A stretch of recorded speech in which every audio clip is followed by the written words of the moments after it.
Okay chaps, Matt here again. In my last video on LED lighting I showed you the marvelled or Marvel LED from Acme PROLIGHT. In this video we're going to take a look at the Marvel's big brother.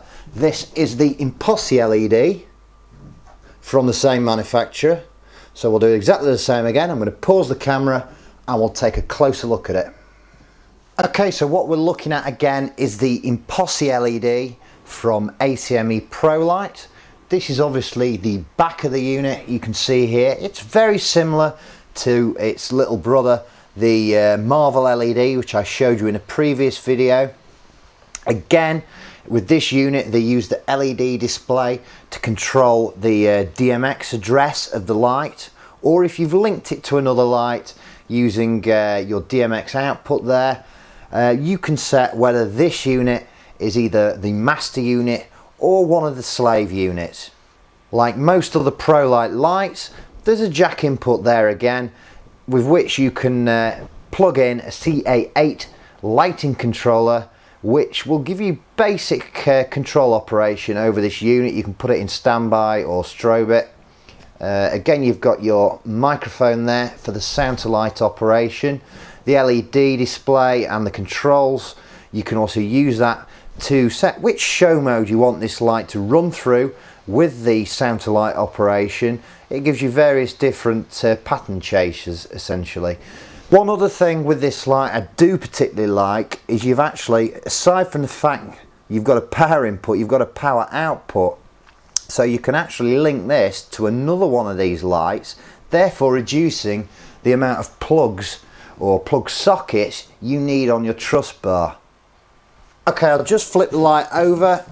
Again, we've got a very large plastic lens on the front of the unit, which to be honest it needs, because like with other LED lighting of this caliber, it needs to provide really good coverage, which is a word I use a lot, and I know it's become a bit repetitive, but until you get one of these things demoed in your local shop, you won't really understand what I'm on about. Obviously I am going to fire this thing up in the room today, but it's a very small room. You really do need to get yourself down to your local store and take a look at this unit in a larger environment. Okay, again I'm going to do what they always tell you not to do. I'm going to take the front off it so you can see what's inside. I'm just going to pause the camera and we'll do that. Okay, so I've taken the lid off now. What you can see inside there are 7 clusters of LEDs. There's 392 LEDs in total, which is made up of 140 red, 105 green, 84 blue and 63 white LEDs. Now the power consumption for this unit is 50 watts, which still is not a great deal of juice for a light this bright. Believe me, I know the Marvel was only 18 watts, but 50 watts, it's still not a great deal. If you use this unit in the 10 channel DMX mode, you can actually have individual control over each one of those 7 clusters, so you can create quite literally thousands of different patterns. You can do whatever you want with it. It's crazy, honestly. In a future video I'll probably DMX this thing up for you and show you how it works in that mode.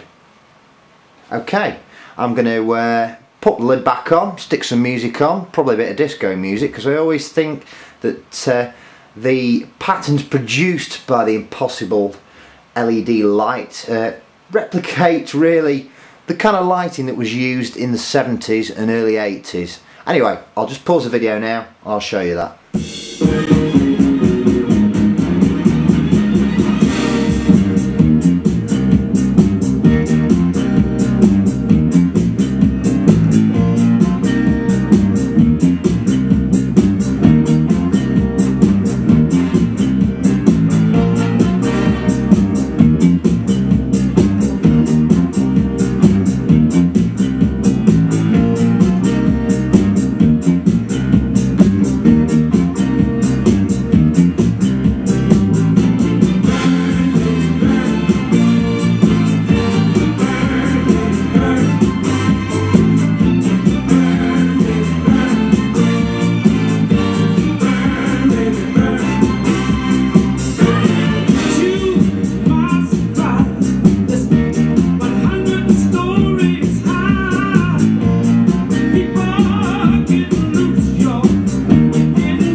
guys, so what we've been looking at is this again. It is the Impossible LED from ACME PROLIGHT. I'm really impressed with this light. I use it personally at most of my gigs. You've probably seen it on some of my gig logs. I've got a couple of these units. They retail at about £129, but for the amount of brightness you get from it, the amount of coverage you get from it, and the, well, to be honest, impressive patterns that it produces, it's well worth the money. Okay, this has been the Impossible LED. Again, I've been Producermat. Practice and enjoy.